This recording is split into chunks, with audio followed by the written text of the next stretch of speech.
After getting home from an outing with friends, the night had begun to wind down, and Kyle was along with it. He'd just finished getting changed for bed when he remembered he wanted to check the weather one last time, to track the brewing storm that may or may not be heading his way. Per the previous report, the meteorology team at his local news station was still up in the air about the storm's trajectory. He flicked on the TV and quickly found the news channel. He blew a sigh of relief that he hadn't missed the latest report. The news anchor had just started to recap a breaking news alert.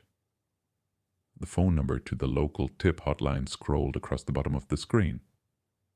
The anchor asked for the general public's assistance to provide any information on a recent hit-and-run accident. Kyle listened intently as the accident didn't happen all that far from where he lived. As the anchor ran down the known events at this time, Kyle began to feel uneasy.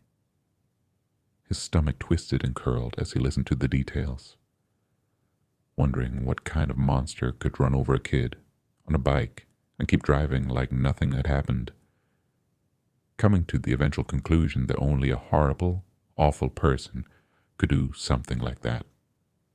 The anchor wrapped up the report stating that the kid struck by the unknown motorist was in critical condition. Everyone was praying for him and his family. Kyle turned off the television, shaking his head, his stomach churning and feeling repulsed by the event. He was no longer interested in something as trivial as the weather. He couldn't think of anything but that poor child and what his family must be going through. That night, Kyle was unable to sleep. He tossed and turned, waking up seemingly every hour on the hour. Each time he laid back down and closed his eyes, he would immediately dream about the news story. Something about it felt all too familiar. He woke up the next morning tired, wrestling with his eyelids to get them opened. After his shower, he sat down for breakfast, wearily holding the spoon in one hand, head slumped into the other, quietly contemplating why he kept dreaming about the news story. Nonetheless, the world and, most importantly, work waited for no one. Sleepy and groggy, Kyle finished breakfast and went about his typical day, arriving at work like clockwork 5 minutes before 9. Finishing up for the day, he'd headed home for a bit so he could change. He was meeting up with a few friends to attend a basketball game. By the time he had finally made it back home after the game and a subsequent round of post-game drinks, a celebration of the home team's victory, Kyle was utterly exhausted and went straight to sleep. He didn't want to watch the news out of fear that they would be talking about the hit and run again. It had really disturbed him the night before, and he desperately needed a good night's rest. Lying down on his comfy feather pillow, Kyle mercifully began to drift off to sleep. He rapidly progressed to REM, where he was again assaulted by nightmares similar to the previous nights. However, the nightmares seemed more vivid and detailed down to smells and sounds, placing him at the event as it unfolded. No longer a spectator, he was a participant in the nightmare itself. Each time he'd wake up, only to fall asleep, dropping him back into the dream, which only grew more vivid and lifelike every time. What started as a simple nightmare had now morphed into something resembling reality, placing Kyle amidst the events and not an outside bystander. With each iteration, the details themselves altered slightly. They were no longer strictly connected to the news story. Still, they now felt more familiar, like a memory of his own trying to escape his subconscious. Just as the night before, Kyle was unable to get much rest. He spent the entirety of the night tossing and turning, and he woke up the following day extremely tired.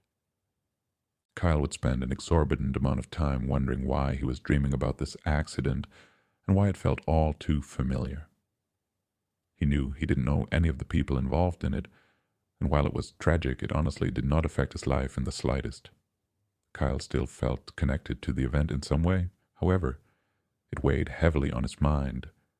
It was all he could think about. It had started to interfere with his awake life now, too. Dwelling on the tragedy put him behind at work, as most of his brain power shifted to deciphering why the story affected him so profoundly. He was supposed to meet up with his friend Jason for a previous engagement. Still, after arriving home after a particularly rough day, he called to cancel. He needed a nap after 2 very restless nights. He was able to drift off to sleep pretty quickly this time, perhaps out of pure exhaustion. Thankfully, he managed a few solid hours of sleep. Waking up and feeling reinvigorated, he called Jason to see if they could grab dinner after all. His friend readily agreed, and the two met up for dinner. When Kyle arrived at the restaurant, he found Jason already sitting at a booth. He slid onto the bench across from his friend and was instantly bombarded. "Yo, why did you cancel earlier on the client meet and greet?" "You know, I hate doing those alone," Jason asked. "Honestly, I had to take a nap." "I haven't been sleeping very well the last 2 nights," Kyle replied, fidgeting with the silverware napkin. "What, are you still in kindergarten and need afternoon naps? Does mommy still bring you a juice box when you wake up?" Jason joked, following up with his signature snort laugh. "Come on, man. Like you've never had to take a quick little power nap once in a while," Kyle retorted in mock protest to his friend's jibe. "Relax, I'm just kidding." "It's cool," Jason said, signaling for the waitress to come over now that Kyle had arrived. "I take it you're going to be ordering off the kids' menu tonight." Chicken fingers and fries, Kyle glared at his friend with an admonishing look as a young blonde-haired waitress approached their table. "Are you gentlemen ready to order?" she asked, removing a pad and pencil from her apron. "Yes," Jason started. "I would like the 8-ounce filet mignon with a fully loaded baked potato and the sliced cinnamon apples." "Oh, and my friend here would like a kid's menu," he added with another snorting laugh. The woman's gaze shifted to Kyle quizzically. "He's joking. It's an inside joke, and not a very funny one at that." Jason only offered an unapologetic shrug. "But I guess I'll have what he's having." The waitress wrote the order down, departing from their table. "You're not that funny, you know." "Funny enough to still have you as a friend," Jason said with a smirk. After finishing his dinner, Kyle returned home and crawled into bed, hoping and praying to get a good rest. Having no such luck that night nor over the ensuing several weeks, he would be visited night in and night out by his nightmares. They had become so disruptive he would only get 3 or 4 solid hours of sleep. However, every night, the nightmare would change slightly. Each time, slight, ever so subtle differences would appear. It started to feel that what he was seeing wasn't just a manifestation of his imagination. The images and events were somehow real, like they'd happened to someone before. Him. Kyle had finally reached his breaking point and could no longer take it. His body felt run down, and his mind was addled and less sharp. Then, one night, while driving home from work, he dozed off while sitting at a red light. He woke up when the car behind him blared its horn. That was his sign. He desperately needed to get a good night's rest and find out why these nightmares were tormenting him. Kyle awakened once again in the middle of the night and decided to use the extra time to do some research. He wanted to find out what was causing these nightmares, and if there was any meaning behind them at all. He came across the name of a therapist specializing in dreams and memory recall, who could help him decipher what was happening to him. The next day, he reached out, setting up an appointment for the following week. Kyle would continue to be harassed every night until the day of his appointment. He was anxious to meet with the therapist doctor, Megan Jensen. He picked up a magazine while waiting to be called back. Reading the cover, it was about dreams and PTSD. He might be in the right place, he thought, skimming the main article. "Mr. Stevens, you may come in now, doctor," Jensen said, interrupting his reading. She showed Kyle into the office and offered him a seat.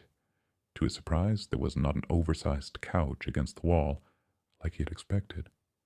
"So, tell me what's going on." "You told my assistant you were having nightmares?" Dr. Jensen asked, sitting across from him at her desk. "I don't really know what's going on, doctor, but I need something. Some help. I keep having these nightmares about an accident where a kid riding a bike is hit by a car. It feels like I'm there. Sometimes I'm just watching it happen, but other times I feel like I am involved somehow. I don't know, it's confusing, but I know it all started after watching a news report about a kid getting hit on a bike. I dream about it, but the dream changes every time. Like I said, I don't know what's happening, and I am so confused. I can't sleep anymore, he said, frustrated, seeing the look on Dr. Jensen's face. He was fidgeting with his hands, and his right leg pumped up and down like a car's piston. Dr. Jensen thought for a second, and followed up with a series of questions to gain a little more insight into what he had been experiencing before coming to a conclusion. Well, it sounds like you are experiencing what is called a repressed or suppressed memory, she said. Kyle's face screwed up, not understanding the words he just heard. It's a type of memory that we either consciously or subconsciously have chosen to block out due to some type of trauma, she explained further. Is it like PTSD or something? Kyle asked quizzically. The word popped up in his frazzled mind, having just read a small section of that story in the magazine. Not entirely. PTSD is more complex than that. What you're experiencing is repressed memories. Something happened to you that your brain has deemed too traumatic for you to process, and thus is stored away in a hard-to-reach part of your memory to protect you. That's what it sounds like you're going through now, she offered. How do I fix this and get rid of it? He asked. Well, there is no real way to get rid of it per se. It varies for every individual. We could try something called regression therapy to bring that memory back from its hiding spot and resolve whatever issue is causing it. If you're willing to try, she added. Kyle sat thinking for a few moments. He was definitely hesitant. Obviously his brain wanted to keep the memory away for a reason. Still, he did need to sleep eventually, especially after reading about all the horrible things a lack of sleep can do to the body. He'd always been the type to confront his fears head on. Okay. He nodded his head, biting his lower lip. I say, let's do it, Kyle finally said. I want to know what I have forgotten. I need to sleep at some point. My head has been so cloudy I can't even think straight lately, he confessed. I need to resolve this, whatever it takes. Okay. Dr. Jensen stood, making her way to the window, turning the wand, and closing the blinds. Please lie down, she instructed, moving across the room and spinning a knob on the wall, dimming the lights, before making her way back to the chair. I want you to tip your head back and close your eyes. Kyle lowered his eyelids, taking away the sting from his battered retinas. Now, take a deep breath. Kyle followed, as instructed. I want you to think back to the moment you first heard the news report. Kyle closed his eyes tighter, conjuring up the moment. Taking breath after breath, he flashed back to where he was when the news reporter first divulged the details. He was struck with a memory from when he was a kid, and he began to recount the memory. Kyle recalled, It's a hot summer day. I am there, but I am 12, talking to some friends about going to a local public pool. There were about 5 of us, and we all agreed to talk to our parents about letting us go. I am the oldest, so I went with each of my friends to ask their parents for permission. I told them I'd watch everyone and take full responsibility to ensure we all get back safe. All the parents agreed, and we set off for the local community pool. While there, a few other friends showed up on their bikes. We enjoyed a couple of hours of fun, but it was time to be going. One of my friends, Tommy, came over and asked if I wanted to ride back on his handlebars as we were getting our stuff. I told him no. It's too dangerous, and I have to make sure everyone gets back. I can't go, so go ahead. He nodded and disappeared for a bit. Then, just before leaving, I noticed that 3 of my friends had accepted handlebar rides back with the others who had shown up later. I knew that it was dangerous, but I still didn't try to talk them out of it, even after I saw Stevie, who's the youngest out of all of us. He was 7 at the time, on the handlebars of Tommy's bike. Kyle paused, unwilling to go on. Kyle, please go on. What happened next? You watched your friends ride away. How do you feel? Dr. Jensen asked. Kyle continued at the urging of Dr. Jensen. I feel that something is off. It's wrong. Like I just broke my promise to protect everyone. How could I? Our group is separated, with them all taking rides. Only Mitch and I are left to walk back home. Okay, so you feel like you let people down.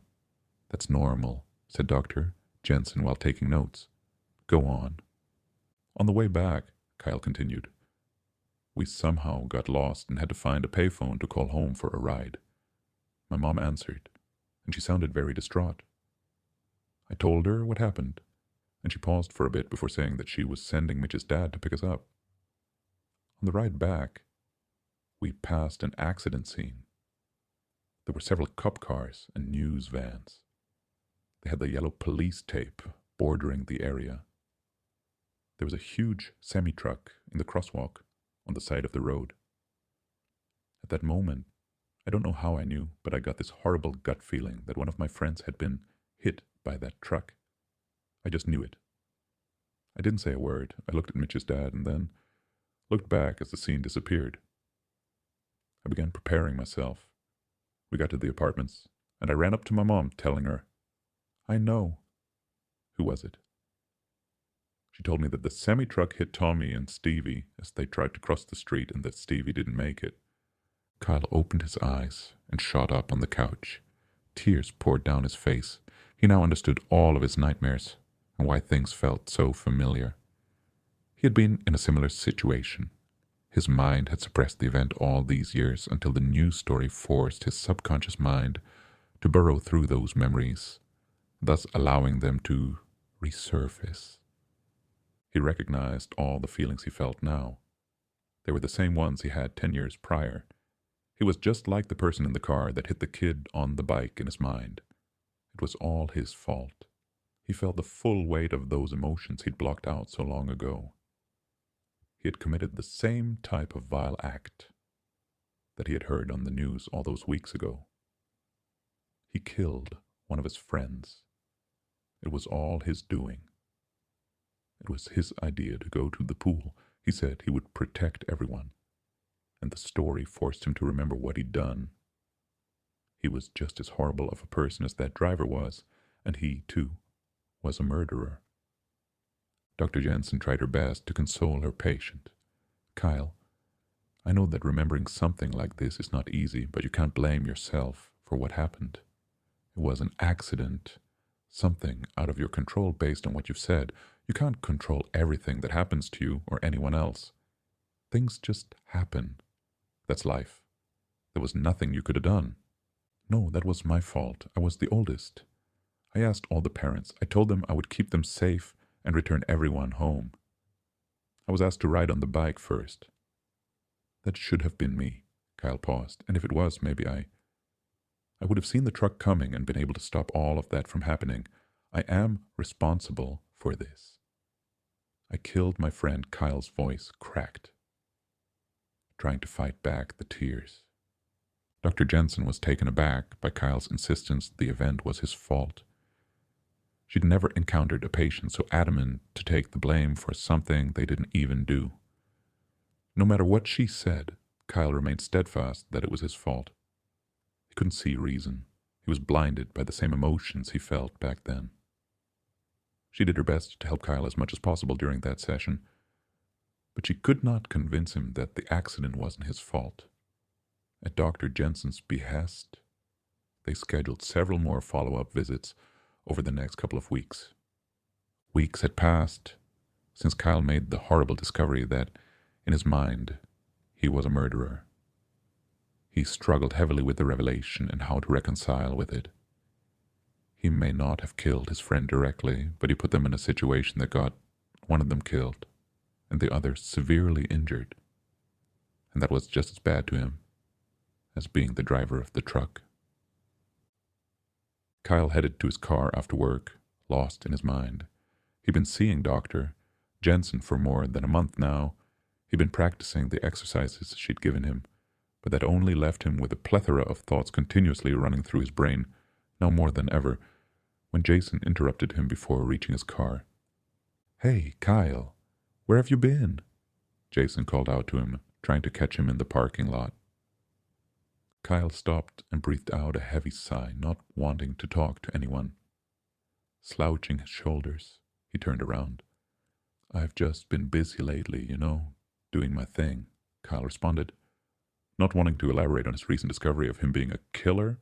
"Whoa, don't take this the wrong way, but you look like crap, dude." "Are you still having trouble sleeping?" Jason asked, face crinkling with concern for his friend. Yeah, and it's been getting worse. That's why I'm going home and trying to get a nap." "Maybe see you tomorrow," Kyle said, trying to hold his composure. He twisted around and unlocked his car door as Jason shrugged and started to walk away. Inside, he felt like he had some deep, dirty, dark secret he feared would come out if he talked to anyone.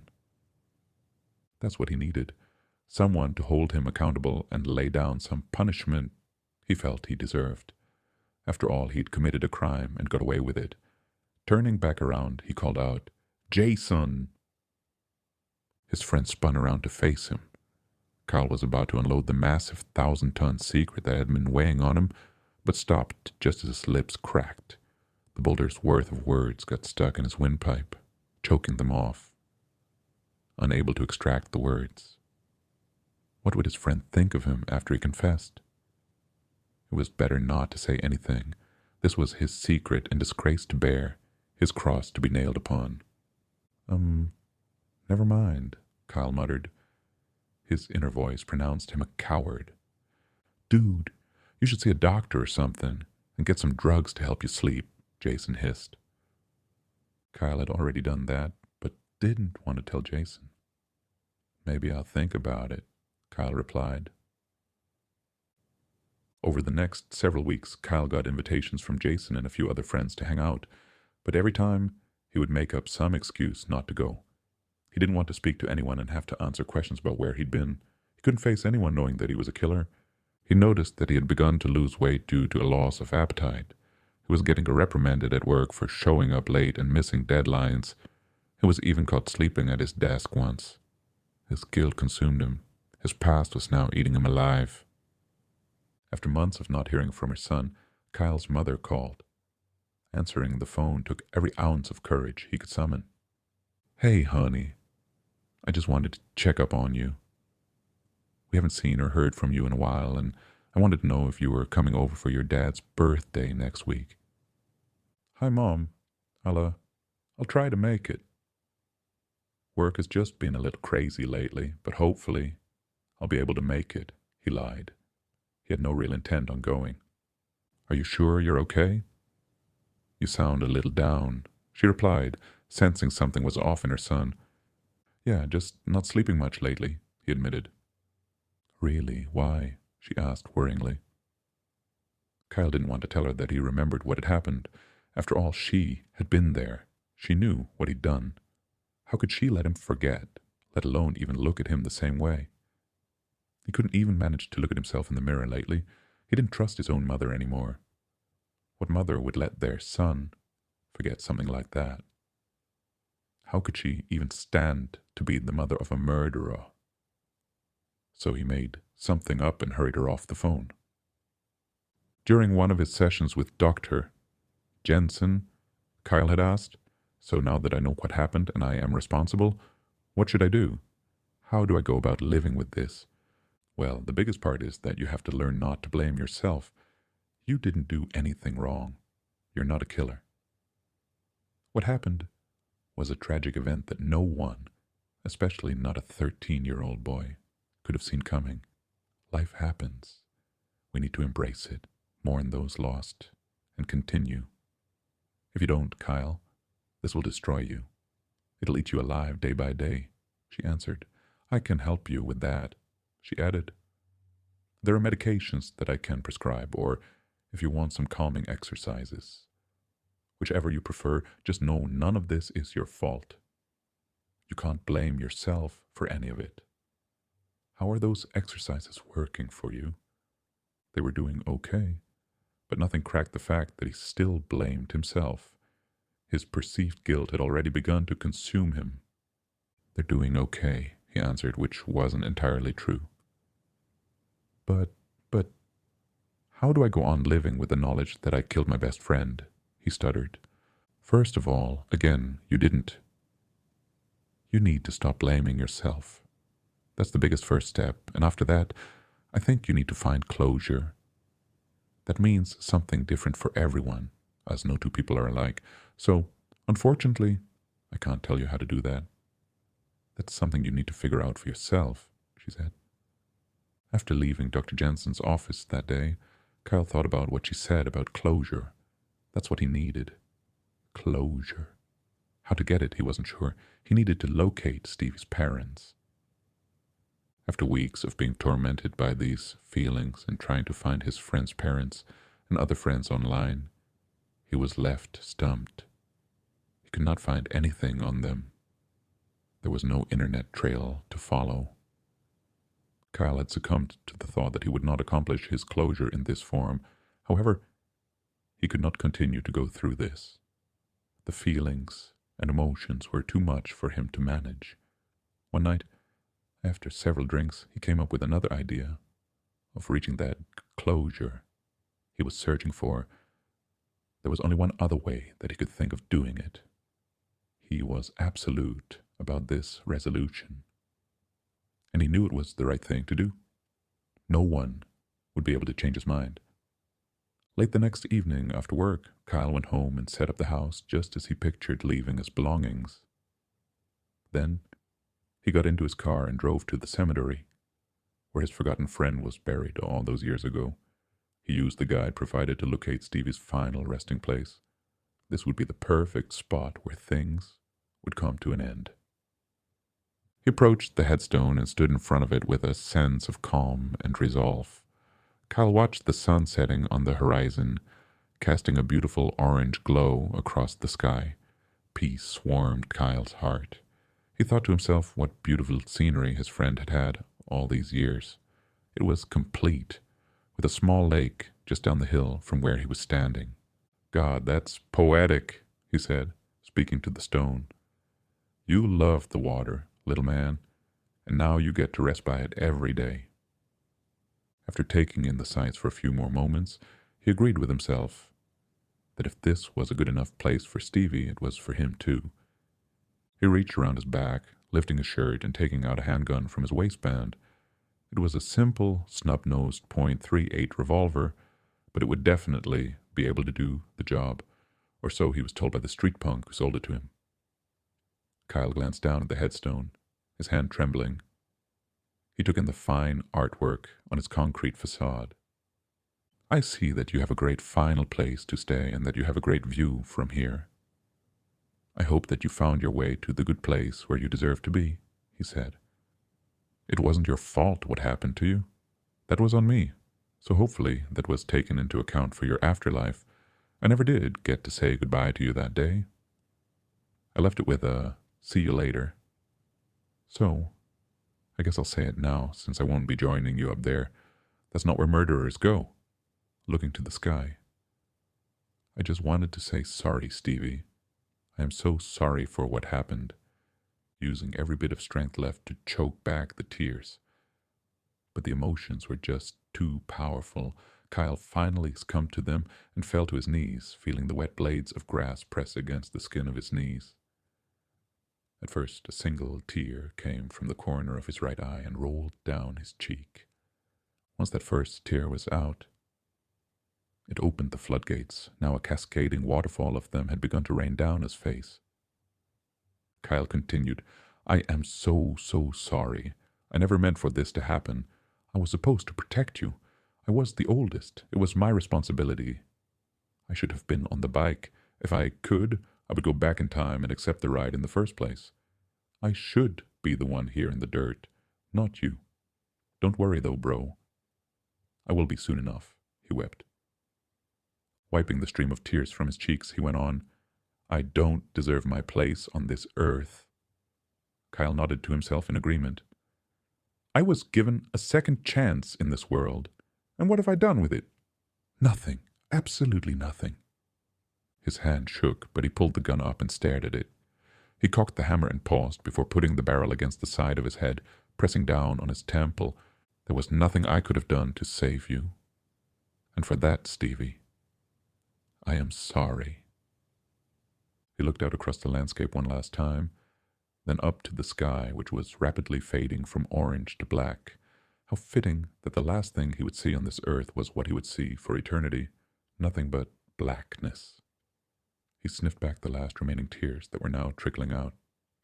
He took one final deep breath, unlike any other breath he had taken before. This time, as he took in a breath of air, it was as if the entirety of his life flashed through his head. He recounted his final words. "There was nothing I could have done to save you." Every moment of that fateful day came rushing to the forefront of his thoughts. It was as if he was replaying that whole day over again, every moment, every decision, and every outcome. The words, "there was nothing he could do," kept ringing in his ears. They weren't in his voice, but the melodic voice of Dr. Jensen played in his mind. He couldn't have known that anything of this nature would have happened. How could he? He was only 12 years old. There was no way to see any of that happening. He couldn't control Tommy riding his bike to the pool. He couldn't control Tommy asking Stevie to ride back after asking him. How couldn't he have known Stevie would have said yes? He had no idea that the trucker driving that truck would be on that same road at that precise, imperfect time as his friends. Kyle opened his eyes and put the gun down. At that moment, he realized what Dr. Jensen had been trying to tell him all this time. It wasn't his fault. He decided to go, and it was he who assured all the parents that he would keep them safe. But that was it. Everything else was out of his control. Kyle wiped away the tears with his left hand. Standing up, he walked a few steps toward the pond, chucking the gun into the water.